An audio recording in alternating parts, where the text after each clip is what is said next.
नमस्कार विद्यार्थी मित्रांनो, स्वागत आहे तुमच्या लाडक्या मराठी लेक्चरवाली या चॅनेलवर. मित्रांनो, आपल्या अवतीभोवती पाहतो तेव्हा आपल्याला असंख्य प्रकारच्या वनस्पती दिसतात. काही वनस्पती अगदी छोट्या गवत्यासारख्या असतात, तर काही वडाच्या झाडासारख्या अवाढव्य असतात. काही वनस्पतींना खूप सुंदर फुले येतात, तर काही वनस्पतींना कधीच फुले येत नाहीत. काही पाण्यात वाढतात, तर काही वाळवंटात. आता विचार करा, पृथ्वीवर वनस्पतींच्या लाखो प्रजाती आहेत. जर आपल्याला प्रत्येक वनस्पतीचा वेगळा अभ्यास करायचा झाला तर आपली कित्येक वर्ष निघून जातील, हो की नाही? मग शास्त्रज्ञांनी यावर काय उपाय शोधला? तर विद्यार्थी मित्रांनो, त्यांनी केलं वर्गीकरण, म्हणजेच क्लासिफिकेशन. आजच्या या लेक्चरमध्ये आपण इयत्ता 9वी आणि 10वीच्या विज्ञानाचा अत्यंत पायाभूत आणि महत्त्वाचा घटक म्हणजेच वनस्पतीचे वर्गीकरण अगदी बेसिकपासून ते ॲडव्हान्सपर्यंत शिकणार आहोत. हा व्हिडिओ पाहिल्यानंतर तुमचा परीक्षेतील एकही मार्क जाणार नाही याची खात्री मी देते. चला तर मग विद्यार्थी मित्रांनो, वही आणि पेन घेऊन बसा आणि आजच्या या प्रवासाला सुरुवात करूया. तर विद्यार्थी मित्रांनो, वर्गीकरणाचा इतिहास समजून घेतल्याशिवाय आपल्याला मुख्य भाग समजणार नाही. म्हणजेच काय विद्यार्थी मित्रांनो, बघा, जे काही सजीवांचा अभ्यास करण्यासाठी सजीव सृष्टीचे वर्गीकरण वेगवेगळ्या शास्त्रज्ञांनी केले, पण सर्वात जास्त स्वीकारलेली पद्धत म्हणजेच रॉबर्ट व्हिटाकर 1969 यांची पंचसृष्टी पद्धत. काय सांगितलं बघा विद्यार्थी मित्रांनो, जे काही रॉबर्ट व्हिटाकर, कोण होते बघा? Robert व्हिटाकर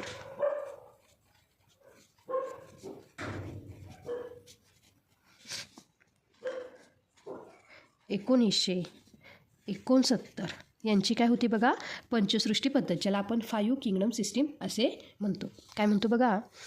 पंचसृष्टी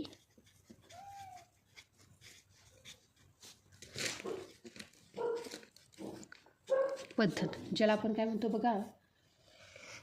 5 kingdom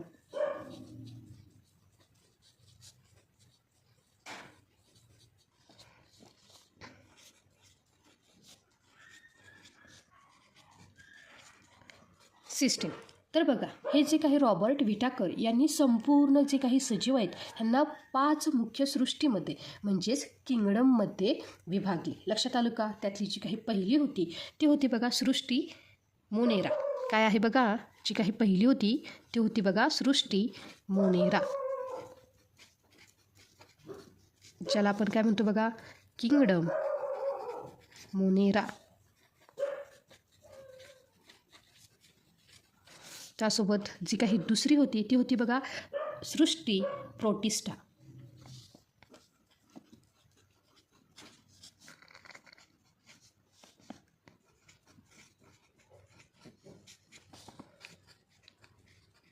kingdom protista.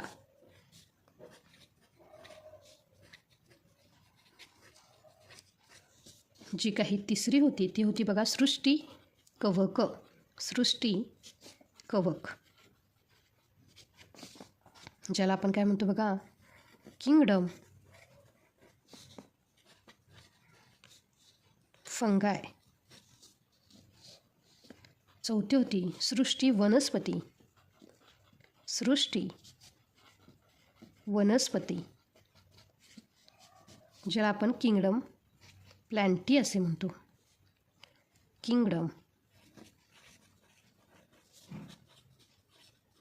Plenty असे म्हणतो. लक्षात आलं का? आणि जी काही पाचवी ती होती सृष्टी प्राणी.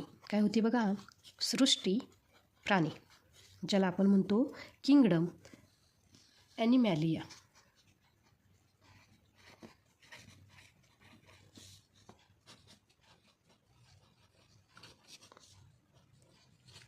तर बघा विद्यार्थी मित्रांनो, ही होती रॉबर्ट व्हिटाकर यांची काय होती रे? पंचसृष्टी पद्धत. पहिली काय आहे बघा? सृष्टी मोनेरा. दुसरी आहे सृष्टी प्रोटेस्टा. तिसरी आहे सृष्टी कवक. चौथी आहे सृष्टी वनस्पती आणि पाचवी आहे सृष्टी प्राणी. लक्षात आलं का?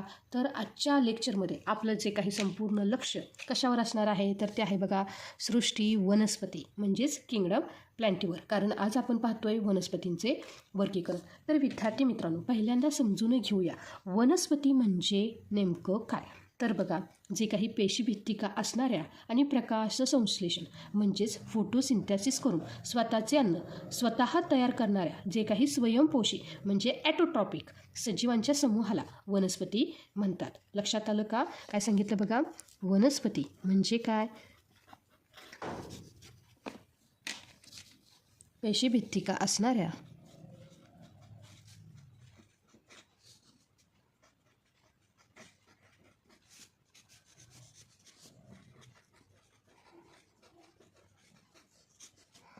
आणि प्रकाश संश्लेषण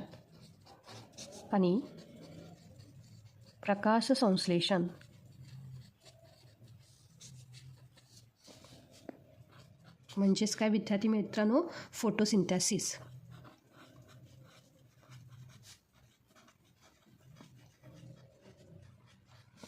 करून स्वतःचे अन्न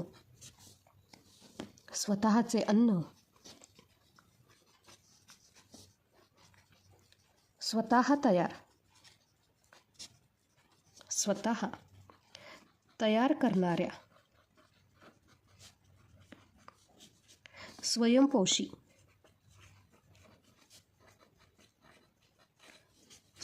म्हणजेच काय, ॲटोट्रॉफिक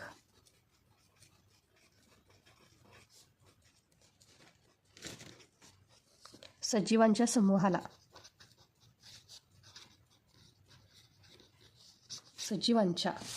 समूहाला वनस्पती म्हणतात.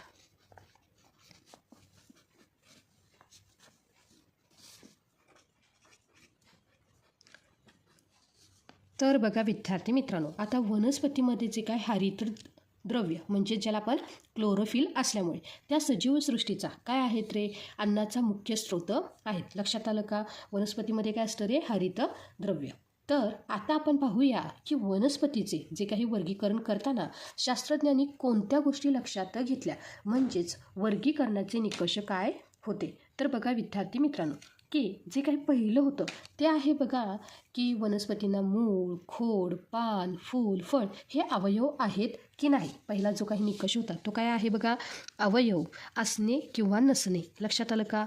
आता आपल्यासारखे अवयव म्हणजे वनस्पतींचे काय आहेत रे, मूळ, खोड, पान, फूल, फळ. लक्षात आलं का? अवयव असणे किंवा नसणे. त्यासोबतच दुसरं काय आहे, तर वनस्पतींमध्ये पाणी वाहून नेण्यासाठी जलवाहिन्या म्हणजे झायलम आणि अन्न वाहून नेण्यासाठी रसवाहिन्या म्हणजे फिलोम आहेत की नाही. म्हणजेच वनस्पतीमध्ये वहन संस्था. लक्षात आलं का? काय आहे बघा दुसरं, वहन संस्था. म्हणजेच काय सांगितलंय बघा, वनस्पतीमध्ये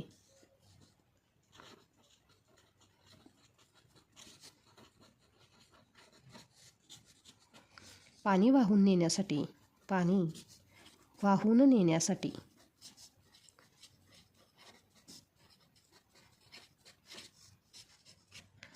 जलवाहिन्या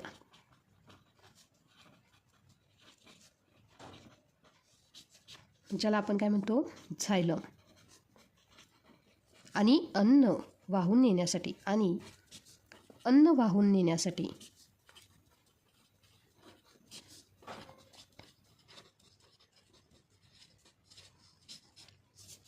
फिलोम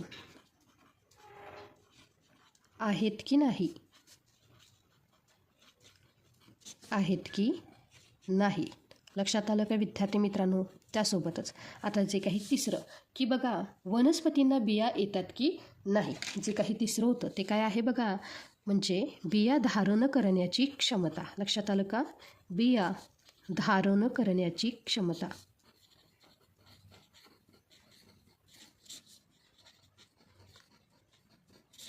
त्यासोबतच जे काही चौथं होतं ते आता पहा, की बियांवर फळांचे आवरण आहे. उदाहरणार्थ काय आहे बघा, की आंबा हे जे काही फळ आहे तर त्यामध्ये काय आहे रे, तर आंब्याची जी काही बी आहे ती कशी असते रे, ती आतमध्ये असते. की बिया उघड्या आहेत, लक्षात आलं का? उदाहरणार्थ काय आहे रे, पाईनचे झाड, लक्षात आलं का? म्हणजे वनस्पतीचं वर्गीकरण करताना त्या बियांचे आवरण हे सुद्धा लक्षात घेतलं होतं. बियांचे आवरण. त्याचसोबत जे काही 5वा घटक आहे तो आहे बघा बीजपत्रांची संख्या. काय आहे बघा, बीजपत्रांची संख्या. म्हणजेच ती बीज आहे ते एकदल आहे म्हणजे मोनोकॉट आहे, की त्यामध्ये 2 दल आहेत म्हणजे द्विदल, ज्याला आपण डायकोट म्हणतो. लक्षात आलं का? बीजपत्रांची संख्या म्हणजे बीजामध्ये एकच दल आहे.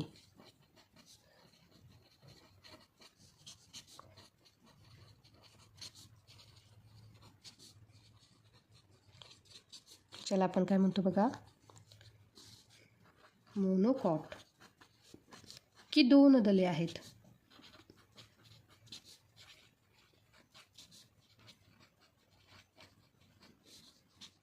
ज्याला आपण काय म्हणतो बघा, डायकोट. तर बघा विद्यार्थी मित्रांनो, लक्षात आलं का? आता बघा, जे काही शास्त्रज्ञ एच 1883 यांनी वनस्पती सृष्टी, ही जी काही वनस्पती सृष्टी आहे ह्या सृष्टीचे 2 मुख्य उपसृष्टीमध्ये वर्गीकरण केले. लक्षात आलं का? बघा, जे काही आपण काय पाहतोय किंगडम प्लॅन्टी, तर ह्याचे काय होते रे, जे काही किंगडम प्लॅन्टीचे जे काही शास्त्रज्ञ एच यांनी काय केले की 1883 मध्ये 2 मुख्य भाग केले, वर्गीकरण केले. काय आहे बघा, शास्त्रज्ञ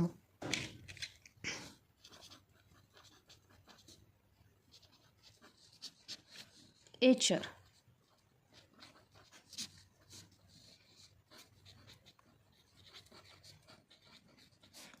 1883 यांनी काय केले, वनस्पतींचे 2 मुख्य उपसृष्टीमध्ये वर्गीकरण केले. यांनी वनस्पती सृष्टीचे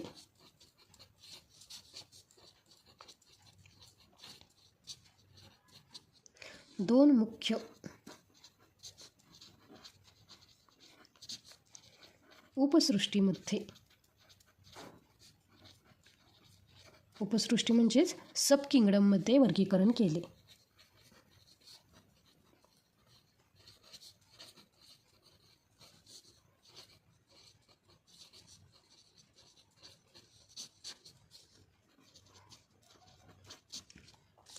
तर आता बघा विद्यार्थी मित्रांनो, त्यातील जे काही पहिलं आहे हे कधीच विसरायचं नाही. तर हे आहे बघा अपुष्प वनस्पती. काय आहे, जी काही पहिली आहे ते आहे अपुष्प वनस्पती.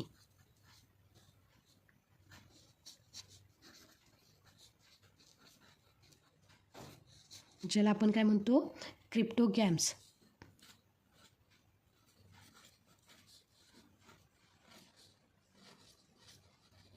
आणि अपुष्प वनस्पती म्हणजे ज्यांना फुले फळे येत नाहीत, ज्यांना फुले फळे येत नाहीत.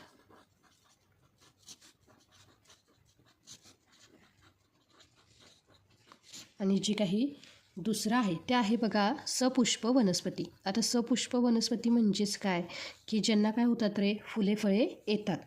आणि सपुष्प वनस्पतींना काय म्हणायचे बघा, फेनोरोगॅम्स. काय म्हणायचं, फेनोरोगॅम्स.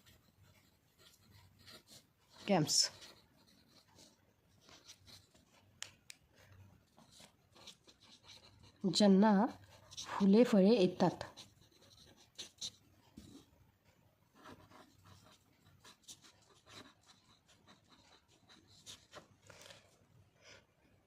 तर आता ही जी काही अपुष्प वनस्पती ह्याचा पहिल्यांदा आपण अभ्यास करूया. तर विद्यार्थी मित्रांनो, आता बघा, क्रिप्टोज म्हणजे लपलेले आणि गॅमोज म्हणजे प्रजनन अवयव. लक्षात आलं का? अपुष्प वनस्पतीमध्ये जे काही क्रिप्टोज, काय सांगितलं बघा, जे काही पहिलं आहे ते काय आहे, क्रिप्टोज.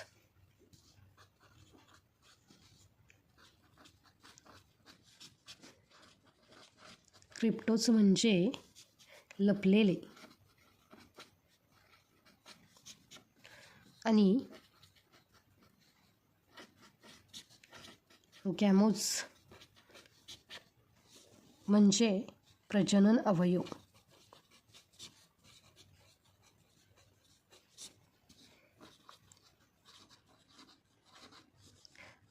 म्हणजेच यांच्यात प्रजननाचे काय असतात रे, अवयव लपलेले असतात. लक्षात आलं का? आणि ज्यांना फुले, फळे किंवा बिया येत नाहीत, म्हणजे जे काही अपुष्प वनस्पती, त्यांना काय होतात रे, जे काही फूल, फळ, बिया येत नाहीत, तर त्यांचे प्रजननाचे मुख्य माध्यम काय असते रे, बीजाणू. काय असते? बीजाणू, ज्याला आपण काय म्हणतो, स्पोर्स असे म्हणतो. लक्षात आलं का? आता ही जी काही अपुष्प वनस्पतीचे 3 मुख्य विभाग पडतात. लक्षात आलं का? अपुष्प वनस्पतींचे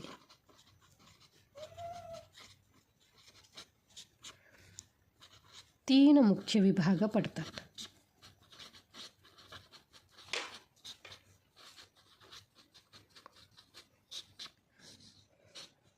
विभाग म्हणजेच काय, डिव्हिजन. तर बघा विद्यार्थी मित्रांनो, त्यातील जे काही पहिलं आहे ते आहे थॅलोफायटा. काय आहे बघा, जे काही पहिलं आहे ते आहे थॅलोफायटा.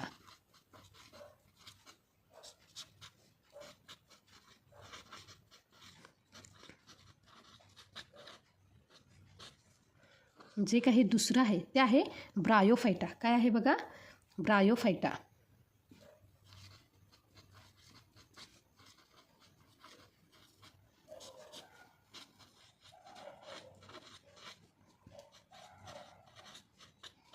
आणि जे काही तिसरं आहे ते आहे टेरिडोफायटा. काय आहे बघा, टेरिडो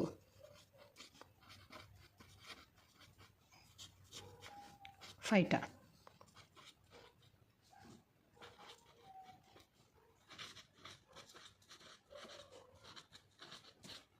तर आता बघा विद्यार्थी मित्रांनो, जे काही अपुष्प वनस्पती आहेत, तर पहिल्यांदा हा प्रत्येक जो काही भाग आहे, म्हणजे थॅलोफायटा, ब्रायोफायटा, टेरिडोफायटा, हा सविस्तर समजून घेऊया. तर बघा, जो काही पहिला विभाग आहे तो काय आहे, थॅलोफायटा. तर बघा विद्यार्थी मित्रांनो, हा काय आहे बघा, थॅलोफायटा. ह्यामध्ये असतो शेवाळ वर्ग. इथं मी लिहिते, थॅलोफायटामध्ये काय असतो बघा, शेवाळ वर्ग. तर विद्यार्थी मित्रांनो, या वनस्पती प्रामुख्याने पाण्यात वाढतात. मग ते गोड पाणी असू दे किंवा खारं पाणी. लक्षात आलं का? काय सांगितलं, जे काही थॅलोफायटा हा जो काही विभाग आहे, ह्या विभागातील जे काही वनस्पती आहेत, ह्या वनस्पती प्रामुख्याने पाण्यात वाढतात.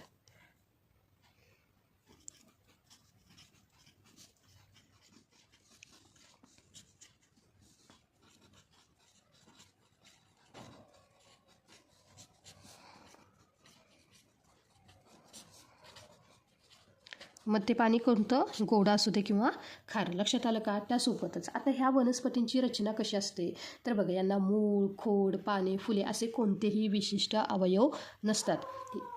यांचे शरीर मऊ आणि तंतूसारखे असते, ज्याला आपण थॅलस म्हणतात, म्हणून ह्यांना थॅलोफायटा म्हणतात. लक्षात आलं का?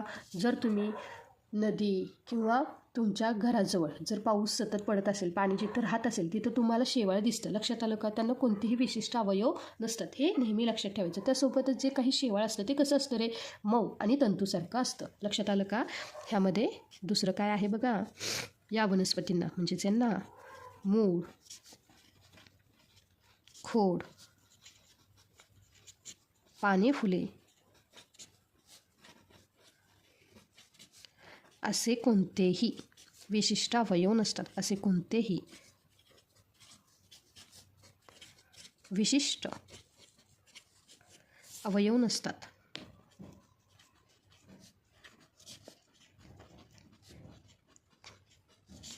त्याचसोबत यांचे शरीर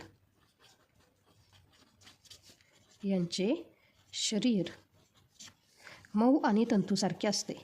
मऊ आणि तंतूसारखे असते, ज्याला थॅलस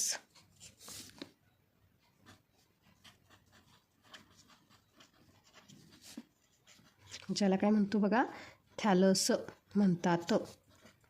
म्हणून यांना काय म्हणतात बघा, थॅलोफायटा. लक्षात आलं का विद्यार्थी मित्रांनो? आता बघा, ह्यांचं जे काही या वनस्पतींचं पोषण कसं होतं, तर यांच्यात हरितद्रव्य म्हणजे क्लोरोफिल असते, त्यामुळे या स्वयंपोषी असतात. यांना आपण सोप्या भाषेत काय म्हणायचे बघा, शेवाळ, ज्याला आपण अलगी असे म्हणतो. लक्षात आलं का?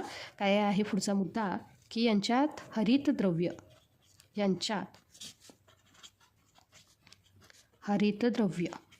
म्हणजेच काय, क्लोरोफिल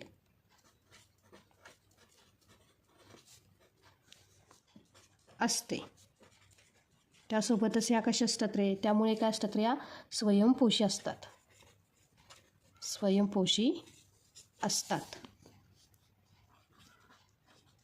आणि सोप्या भाषेत त्यांना आपण काय म्हणू शकतो, शेवाळ. आणि शेवाळला इंग्रजीमध्ये काय म्हणायचं, अलगी. तर बघा विद्यार्थी मित्रांनो, आता ही जी काही आकृती आहे ही आहे स्पायरोगायरा. लक्षात आलं का? आता ह्याची जी काही उदाहरणं आहेत ते काय आहे बघा, स्पायरोगायरा. काय आहे बघा, स्पायरोगायरा.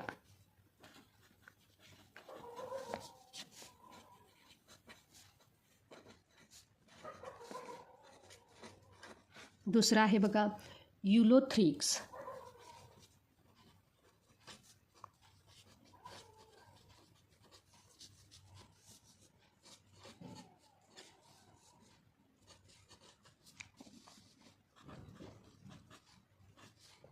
कारा.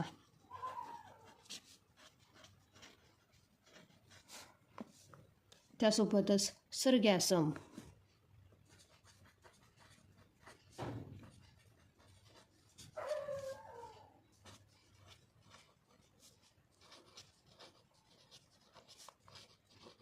तर बघा विद्यार्थी मित्रांनो, आता ह्यामध्ये एक टीप आहे की काही कवके म्हणजे जी काही फंगी ज्यांच्यात हरितद्रव्य नसते, जसे की योस्टिलागो असेल किंवा ईस्ट असेल, त्यांचाही समावेश आधी थॅलोफायटामध्ये केला जायचा. लक्षात आलं का? आपण जे काही रॉबर्ट व्हिटाकर यांनी त्यांना काय केलं रे, वेगळं केलं. लक्षात आलं का? हे लक्षात ठेवा, हे उदाहरणामध्ये हे महत्त्वाचे. नाहीतर तुम्ही काय करता रे, की जे काही योस्टिलागो किंवा ईस्टचा ह्यामध्ये समावेश करत असाल तर हे ते करायचा नाही. कारण आता जे काही रॉबर्ट व्हिटाकर यांनी काय केलं रे 1970मध्ये, ज्याचा समावेश त्यांनी काय केलं रे, कवकांमध्ये केला. लक्षात आलं का? त्यांना वेगळं केलं गेलं.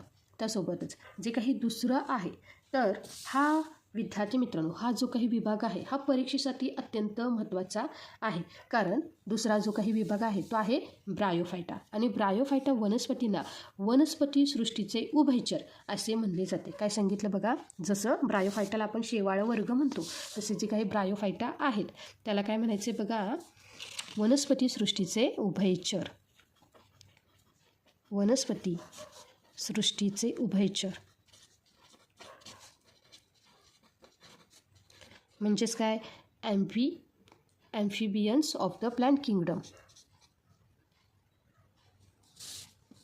काय म्हणायचं बघा, amphibians of the plant kingdom.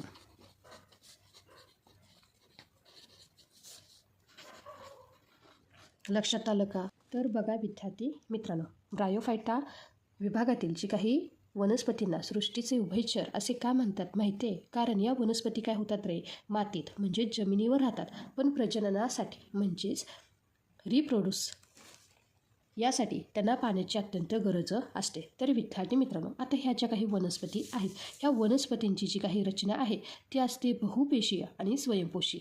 त्यांची रचना चपटी आणि रिबिनीसारखी लांब असते. यांना खरी मुळे, खोड किंवा पाने नसतात. आता हे जे काही तुम्हाला दिसतात हे पानासारखे भाग असतात आणि मुळांऐवजी जे इथे आहेत ते असतात मुलाभ. काय असतात बघा, मुलाभ, ज्यांना आपण काय म्हणतो बघा, रायझोइड्स म्हणतात, जे वनस्पतींना काय करतात रे, जमिनीवर धरून ठेवतात. लक्षात आलं का विद्यार्थी मित्रांनो? त्यासोबतच यांच्यात पाणी किंवा अन्न वाहून नेण्यासाठी कोणतीही विशेष वहन संस्था नसते. No vascular tissue. लक्षात आलं का? आता हे जे काही उदाहरण आहे तर हे आहे बघा फ्युनारिया. काय आहे बघा, फ्युनारिया. लक्षात आलं का? चला, जे काही ब्रायोफायटा विभागातील जे काही वनस्पती आहेत त्यांची वैशिष्ट्ये इथे लिहून घेऊया. पहिलं काय आहे बघा, त्यांची जी काही रचना म्हणजेच कशा आहेत, या वनस्पती बहुपेशीय आणि स्वयंपेशी असतात आणि स्वयंपोषी असतात.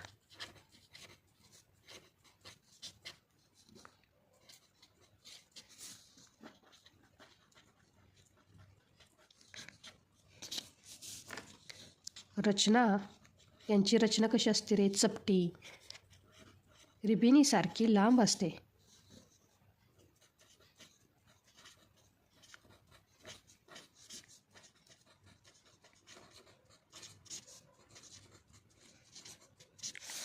त्याचसोबत त्यांना काय रे? मुळे, खोड, पाने नसतात. मुळे, खोड, पाने नसतात. तर पानासारखे भाग असतात आणि मुळांऐवजी काय असतात बघा? मुलाभ. मुळांऐवजी मुलाभ, ज्याला आपण काय म्हणतो? रायझोइड्स.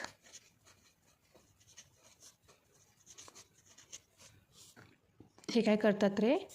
जमिनीला म्हणजे वनस्पतीला जमिनीवर धरून ठेवतात.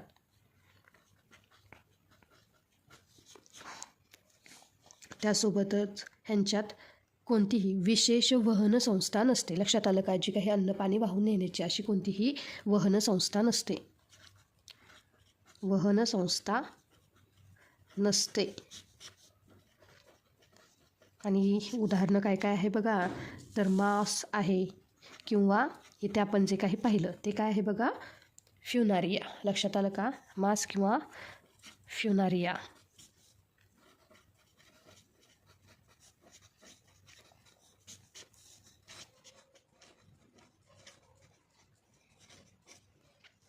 त्यासोबतच आहे बघा मर्चंटिया.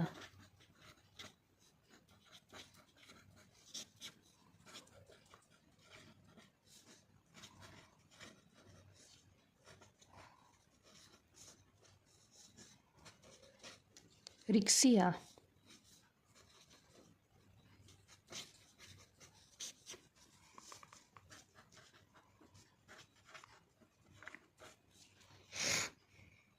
अँथोसिरॉस.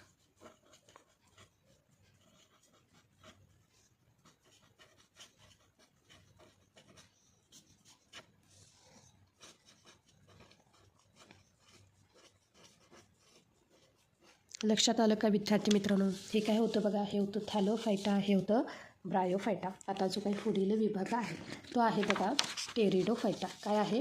टेरिडोफायटा. आता बघा, आता हा जो काही टेरिडोफायटा हा जो काही विभाग आहे हा अपुष्प वनस्पतींमधील सर्वात विकसित भाग आहे. काय आहे बघा?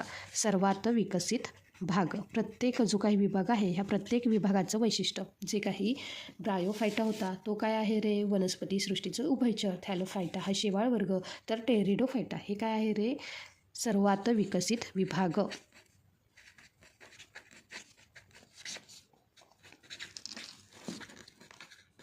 आता बघा विद्यार्थी मित्रांनो, आता ह्याचे काही टेरिडोफायटा या विभागातील जी काही वनस्पतींना खरी मुळे, खोड आणि पाने असतात. काय सांगितलं बघा? जे काही ह्यातील वनस्पती आहेत तर हे कशाचे आहेत रे? तर ह्यांची जी काही रचना असते ती कशी असते बघा? की ह्यांना मुळे, खोड, पाने असतात.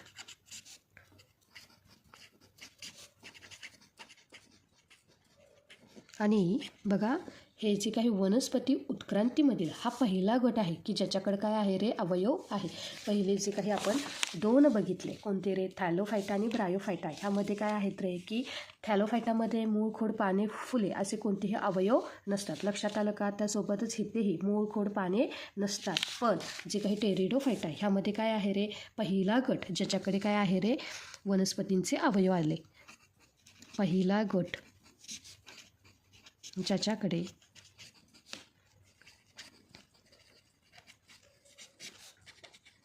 अवयव आले. लक्षात आलं का? आता बघा, आणि सर्वात महत्त्वाचे म्हणजे यांच्या शरीरात पाणी आणि अन्न वहन करण्यासाठी जलवाहिन्या आणि रसवाहिन्या असतात. लक्षात आलं का? बघा, पाणी आणि अन्न वहन करण्यासाठी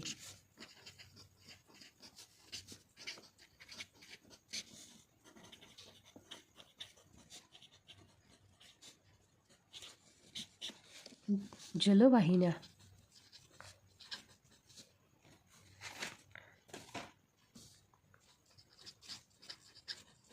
आणि रसवाहिन्या असतात.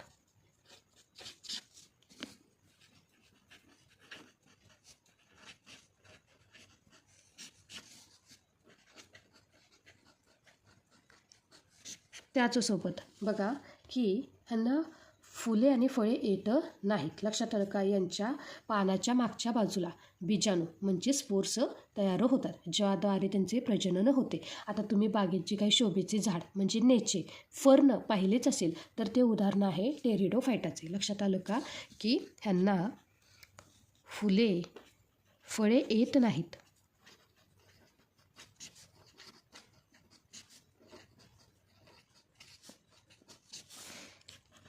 पानाच्या पाठीमागच्या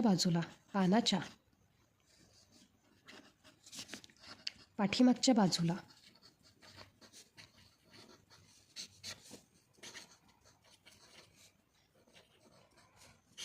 बीजाणू म्हणजेच स्पोर्स तयार होतात.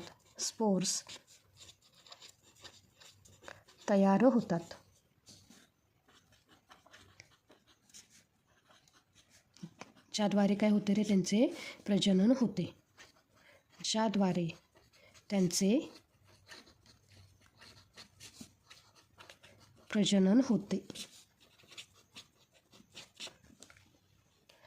आणि ह्यांची जी काही उदाहरणं आहेत ते आपण जे काही शोभेचे झाड पाहतो, कोणतं रे? नेचे. काय आहे बघा?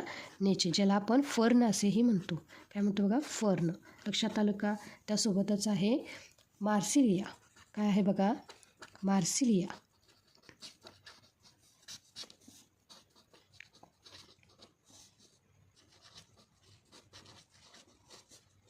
त्यासोबत आहे टेरिस.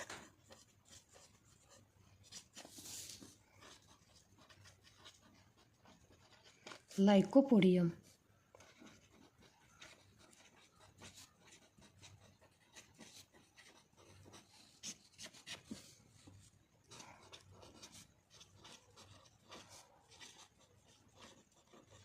इक्विसेटम. काय आहेत बघा उदाहरणं? नेचे, मार्सिलिया, टेरिस, लायकोपोडियम आणि इक्विसेटम.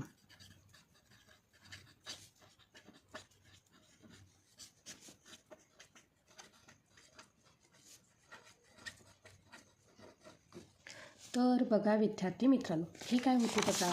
जी काही थॅलोफायटा, ब्रायोफायटा, टेरिडोफायटा, ही काय होती रे? जी काही अपुष्प वनस्पतींमधले हे काय आहेत रे? 3 विभाग.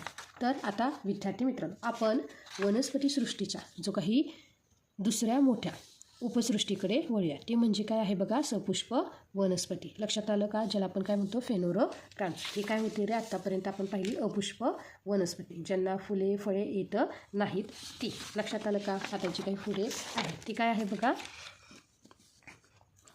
सपुष्प वनस्पती.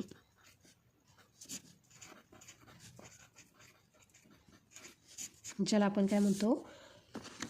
फेनोरोगॅम्स.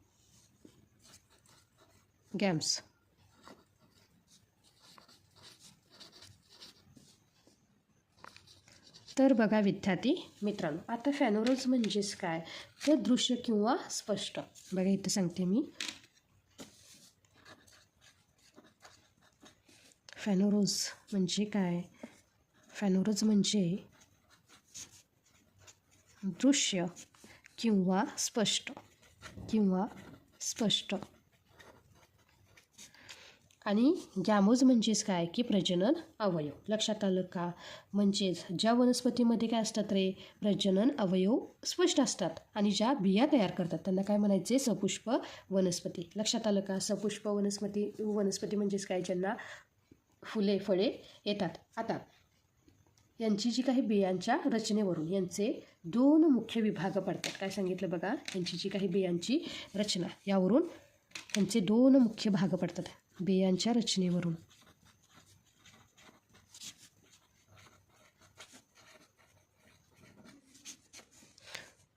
2 मुख्य विभाग पडतात.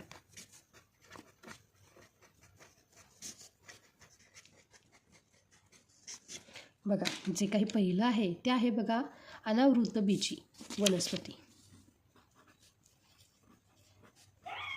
अनावृतबीजी वनस्पती.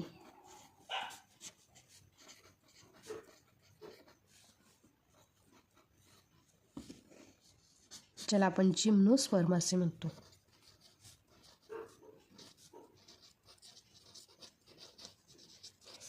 आणि जे काही दुसरी आहे ते आहे बघा आवृतबीजी वनस्पती.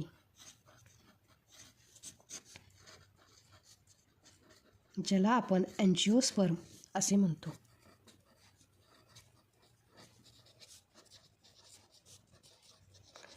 तर आता बघा जे काही अनावृत्त बीजी वनस्पती हे पहिल्यांदा पाहूया. काय आहे बघा, जे काही पहिलं आहे ते काय आहे बघा, अनावृत्त बीजी.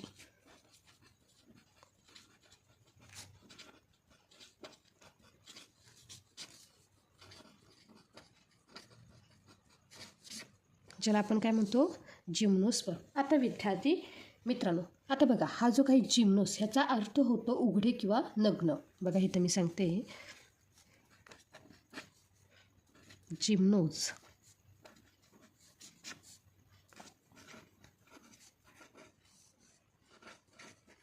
याचा अर्थ काय होतो बघा, उघडे किंवा नग्न. आणि स्पर्म म्हणजे जे काही स्पर्मा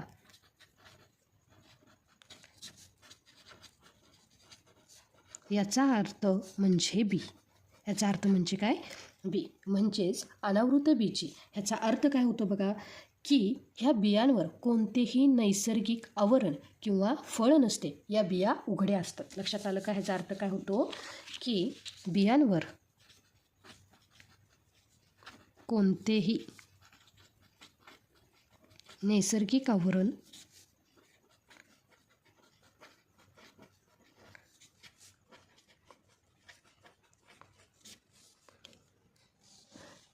किंवा फळ नसते.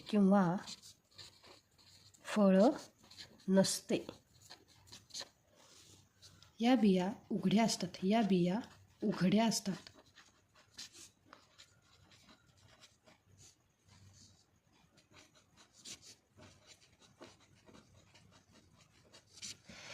तर बघा विद्यार्थी मित्रांनो, आता ही जी काही वनस्पती आहे, ह्या वनस्पतीची जी काही वैशिष्ट्ये काय आहेत, तर पहिलं आहे बघा, की या वनस्पती बहुधा सदाहरित म्हणजे एव्हरग्रीन, त्यासोबतच बहुवार्षिक म्हणजे पेरिनियल आणि काष्टमय म्हणजे उडी असतात.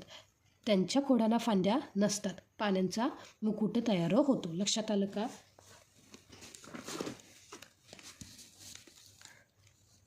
या वनस्पती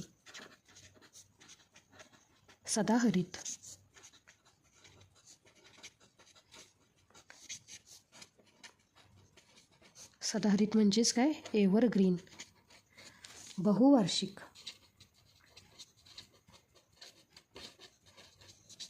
म्हणजेच काय, पेरिनियल,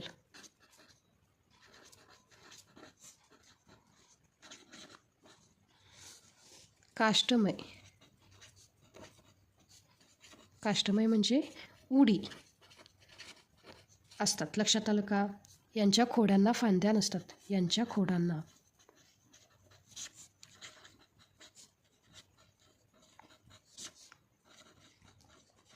फांद्या नसतात. त्यासोबतच काय आहे रे, पानांचा मुकुट तयार होतो. लक्षात आलं का? ही ह्या वनस्पतींची वैशिष्ट्ये. आता बघा, ह्या वनस्पतींमध्ये प्रजनन कशा पद्धतीनं होतं, तर यांना फुले येत नाहीत. तर फुलांऐवजी नर आणि मादी शंखू म्हणजे कोण येतात. लक्षात आलं का? काय सांगितलं बघा, यांना फुले येत नाहीत.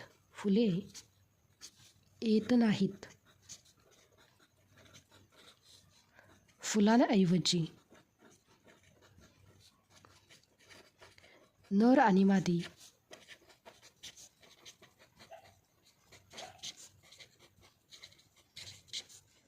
शंखू म्हणजे कोण येतात. काय येतात बघा, कोण येतात.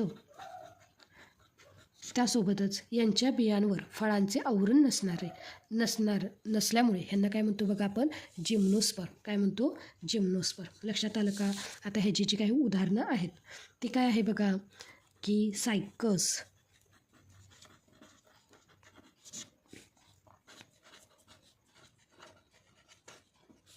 पायनस किंवा देवदार, पायनस किंवा देवदार.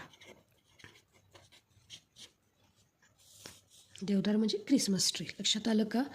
क्रिसमस ट्रीवरनं तुम्हाला समजलं असेल की ही वनस्पती कशी असते. लक्षात आलं का? त्या खोडांना फांद्या नसतात, त्यांना फुले येत नाहीत, त्या नेहमी कशा असतात रे, सदाहरित असतात आणि ते बहुवार्षिक. लक्षात आलं का?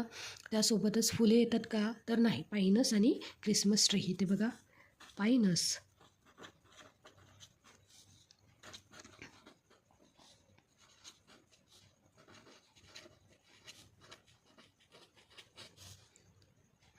त्यासोबतच थुजा किंवा मोरपंखी किंवा मोरपंखी.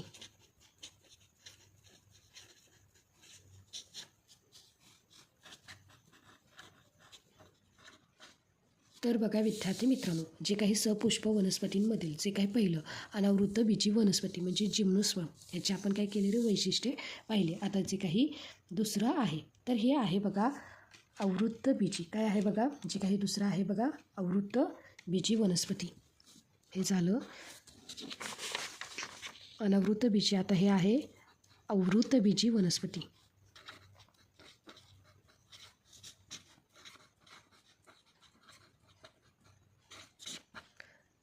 आता बघा आवृत्त बीजी वनस्पतीला काय म्हणतो बघा आपण? अँजिओस्पर्म. आता अँजिओ म्हणजेच आवरण किंवा कवर. काय सांगितलं बघा? एनजीओज.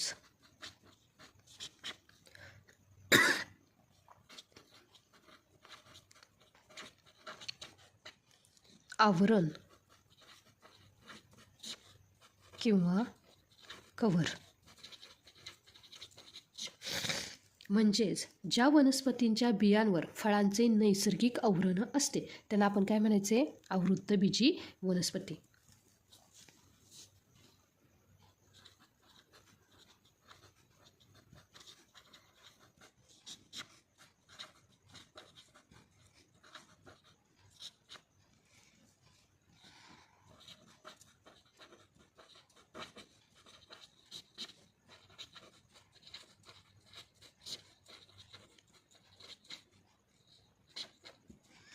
आता बघा आपण रोजच्या जीवनात जी झाडे पाहतो म्हणजे आंबा, जांभूळ, मका, गहू ही सर्व ही कशी आहेत रे? आवृत्त बीजी आहेत. आणि यांचे प्रजननाचे जे काही मुख्य अवयव काय आहे रे? फूल हे असते. फुलाचे रूपांतर नंतर फळात होते आणि फळाच्या आतमध्ये काय होतात रे? बिया तयार होतात. लक्षात आलं का? आता हे जे काही आवृत्त बीजी वनस्पतीचे त्यांची जी काही बिया आहेत म्हणजे बीजपत्राच्या संख्येवरून पुन्हा 2 उपप्रकार पडतात. लक्षात आलं का? मित्रांनो, जे काही द्विबीजपत्री वनस्पती ज्याला आपण काय म्हणतो? डिकोटिलेडोनस प्लांट. आणि जी काही एकबीजपत्री वनस्पती ज्याला आपण काय म्हणतो बघा? मोनोकोटिलेडोनस प्लांट. तर आता हा द्विबीजपत्री वनस्पती आणि एकबीजपत्री वनस्पती ह्यातील फरक परीक्षेसाठी महत्त्वाचा आहे. तर चला तो आपण काय करूया? समजवून घेऊया. तर बघा इथे काय आहे बघा? तर इथे आहे द्विबीजपत्री.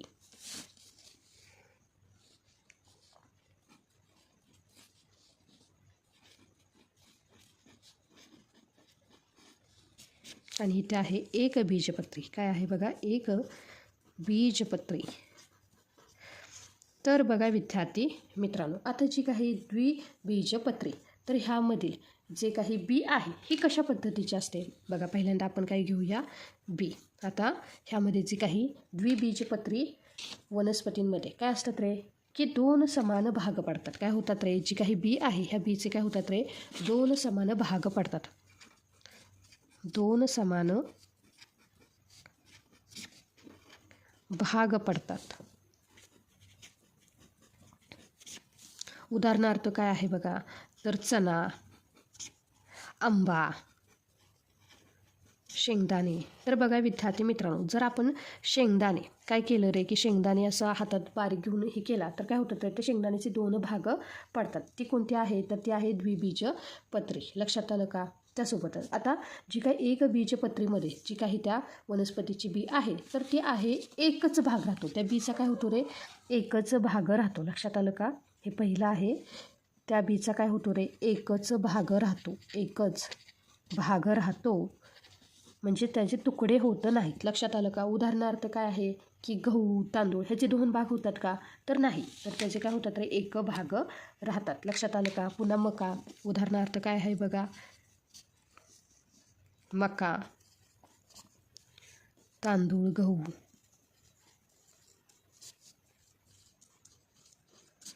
लक्षात आलं का? आता बघा, जे काही आता पुढील फरक आहे तो आहे मूळ. काय आहे त्या वनस्पतीचे? मूळ. आता बघा विद्यार्थी मित्रांनो, जी काही द्विबीजपत्री वनस्पतीचे जे काही मूळ असतं ते असतं टॅपरूट. काय असतं? टॅपरूट, सोटमूळ. सोटमूळ काय असतं बघा? ते सोटमूळ, ज्याला आपण काय म्हणतो? टॅपरूट. जे जमिनीत काय जातं रे? खोलवर जातं आणि मजबूत असतं. जे जमिनीत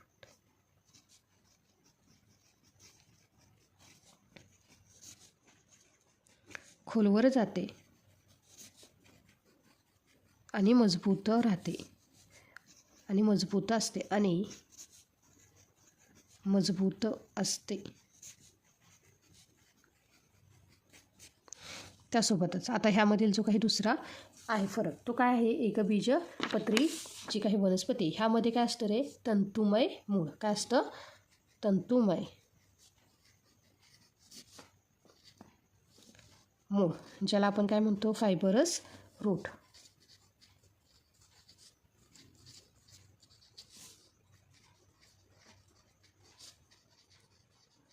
आता फायबरस म्हणजे काय की कापसाची जी काही धाग्यासारखी आणि गुंतागुंतीची असते. जर कधी तुम्ही बघा ज्वारी किंवा मका उपटला असेल तर खाली जी काही तुम्हाला धाग्यांसारखी जी काही रचना दिसते ते कसलं मूळ असतं रे? तंतुमय मूळ. पण जेव्हा तुम्ही आंबा असेल तर आंबाचं झाड काढलं असेल किंवा वडाचं झाड काढलं असेल तर त्याची मुळं कशी असतात रे? की खोलवर गेलेली असतात आणि त्यासोबतच ती कशी असतात रे? मजबूत असतात. लक्षात आलं का? त्यासोबतच आता पुढे आहे खोड. काय आहे बघा?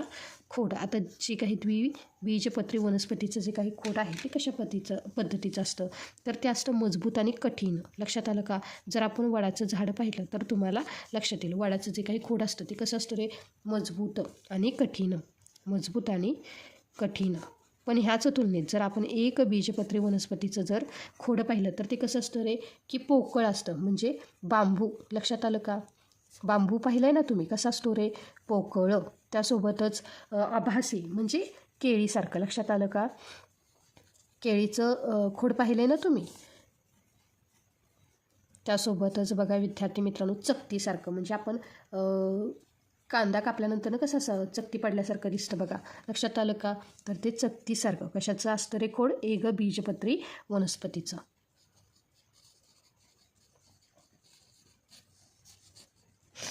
त्यासोबतच आता इथे जे काही पाने आहेत हे झालं बी, मूळ, खोड. आता जी काही द्विबीजपत्रीमधली जी काही पाने आहेत ती कशी असतात? तर बघा विद्यार्थी मित्रांनो, आता ह्यामध्ये जाळीदार शिराविन्यास काय असतो बघा? की पानात नसांची जाळी असते. लक्षात आलं का? म्हणजे पाने कशी असतात रे? जाळीदार असतात. लक्षात आलं का? पाने जाळीदार असतात.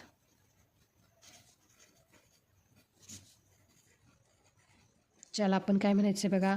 जाळीदार शिराविन्यास.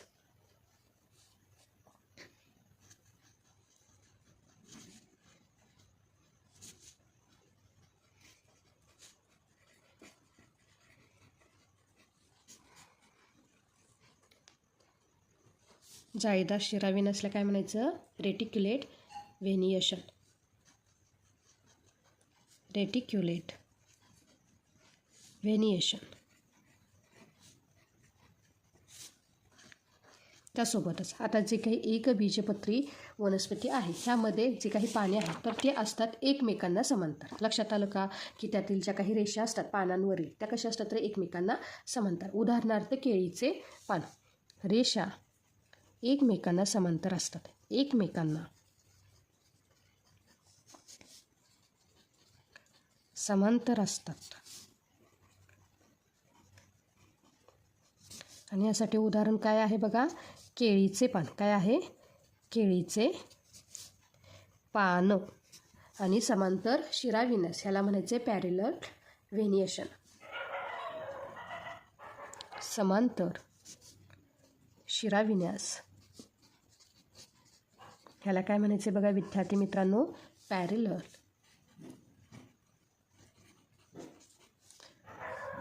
व्हेनिएशन. त्यासोबतच आता बी झालं, मूळ झालं, खोड झालं, पाणी झालं, त्यासोबतच आता पाहायचे फूल. काय पाहायचे बघा आपल्याला, फुलं.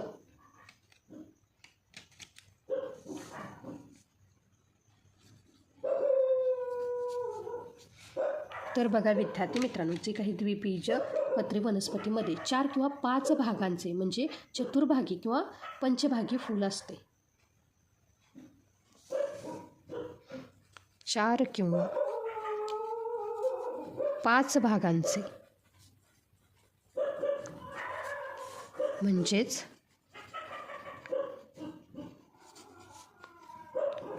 चतुर्भागी किंवा पंचभागी.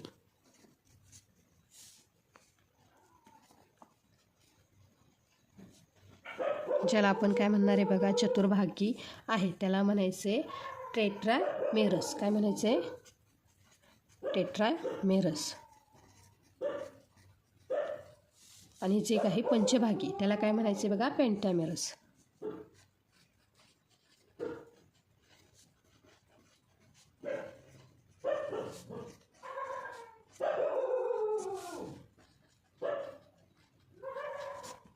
त्यासोबतच जे काही एकबीजपत्री वनस्पती आहे, काय आहे बघा, एकबीजपत्री वनस्पती. आता ह्यामध्ये फूल कसे असते, 3 किंवा 3च्या पटीत असणारे फूल असते. काय सांगितले बघा, 3 किंवा 3च्या पटीत भाग असणारे